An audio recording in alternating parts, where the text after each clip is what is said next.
নাহমাদুহু ওয়া নুসাল্লি আলা রাসূলিহিল কারীম আম্মা বাদ।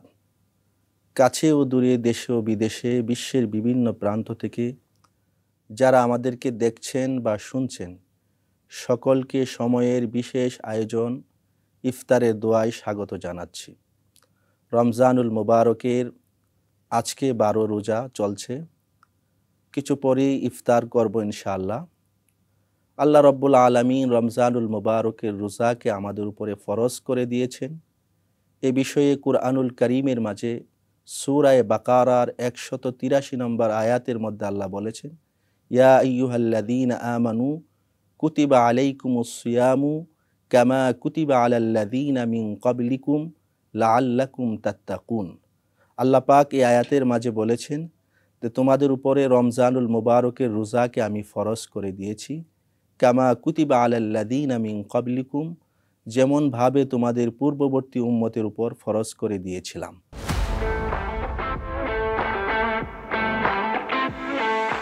মূল বিষয় কি? আল্লাহ বলেছেন লাআল্লাকুম তাত্তাকুন, যেন তোমাদের মাঝে তাকওয়ার গুণ চলে আসে।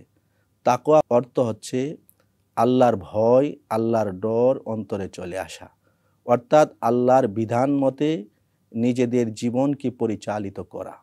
আল্লাহ পাক যে জিনিসগুলো আমাদেরকে করার জন্য আদেশ করেছেন সেই কাজগুলো করা, যেই কাজগুলো করতে নিষেধ করেছেন সেই কাজগুলো না করার নামই হচ্ছে তাকওয়া।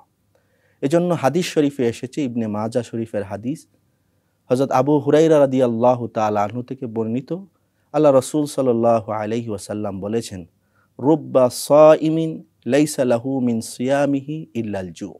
অনেক রোজাদার আছেন, তাদের রোজা সারাদিন রেখেছে, ইল্লাল জু, শুধু সে ক্ষুধার্তই ছিল।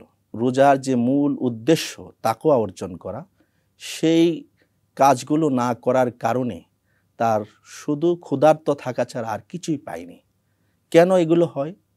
রোজা রাখার অবস্থায় মিথ্যা কথা বলা যাবে না, রোজা রাখা অবস্থায় গীবত, পরনিন্দা করা যাবে না। তবে আমরা যদি রোজা রেখে এই গুনার কাজগুলো করি, মিথ্যা বলি, পরনিন্দা করি, তাহলে রোজা কোনো কাজে আসবে না, শুধুই আমি ক্ষুধার্ত এটাই থাকবে। এজন্য আরেকটা বিষয় আছে, রোজা রেখে হালাল খাবার গ্রহণ করতে হবে। আমরা যদি হারাম খাবার খেয়ে রোজা রাখি, এই রোজা আল্লাহর কাছে কাজে আসবে না। এজন্য আসুন, আল্লাহ যেন আমাদের রোজাকে কবুল করেন, হালাল রিজিকের জন্য আমরা অন্বেষণ করি এবং গুনাহমুক্ত জীবন যাপন করি, তাহলে আমরা সফল হতে পারবো। আসুন মহান রবের দরবারে দোয়া করি, আল্লাহ আমাদের সকলের দোয়াকে কবুল করেন। রব্বানা যালামনা আনফুসানা ওয়া ইল্লাম তাগফির লানা ওয়া তারহামনা লানাকুনান্না মিনাল খাসিরিন।